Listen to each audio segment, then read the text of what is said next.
My best friend Bob. Brian the guinea pig lived in a nice comfy cage in Pete's pet palace with his best friend Bob. Brian had short, shiny fur which he was very proud of. Bob had long, tufty fur, which he didn't really think about all that much. The two little guinea pigs spent their days doing what guinea pigs do best, eating, sleeping and playing I Spy. Brian was terribly good at I Spy and almost always won with clever words like budgerigar and dog food. One day Brian and Bob were busy playing when a little boy walked into the shop.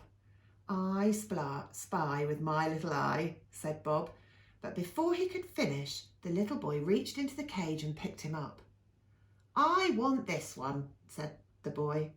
"I shall call him Fluffy." Brian watched as Bob was put into a cardboard box with holes in the lid. He just had time to wave goodbye, and Bob was gone. Suddenly the cage felt very big and empty. "Oh dear," sighed Brian, "I shall miss Bob." And he trundled off to find a peanut to cheer himself up. But he didn't cheer up at all.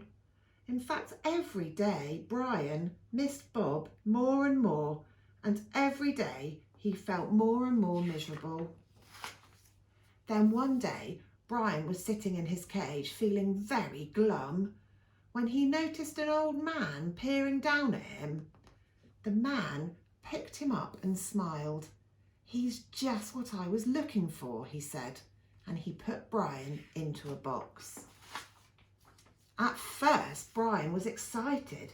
"Maybe there will be other guinea pigs in my new home," he said to himself. He began to whistle and felt much more cheerful. But that evening he found himself all alone, without so much as an earwig for company. Brian sighed. He wished he was back in Pete's pet palace.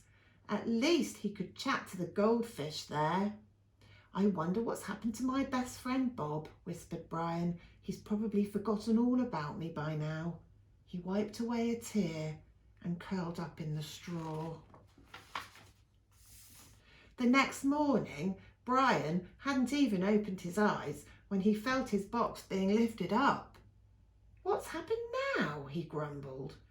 But he didn't really care. Things couldn't get much worse than they already were. He drifted back to sleep, dreaming of Pete's pet palace and winning a peanut throwing contest with Bob.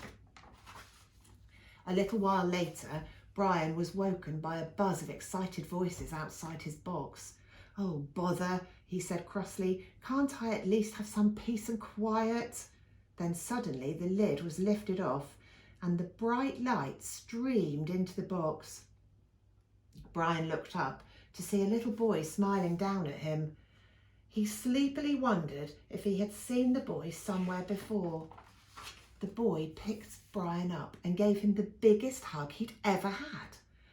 "Oh, thank you, Grandad," he said happily. "He's just what I wanted.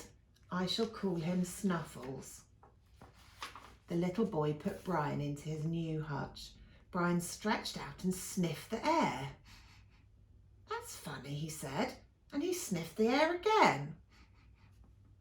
And as Brian watched, a pile of hay in the corner started to move, and all of a sudden,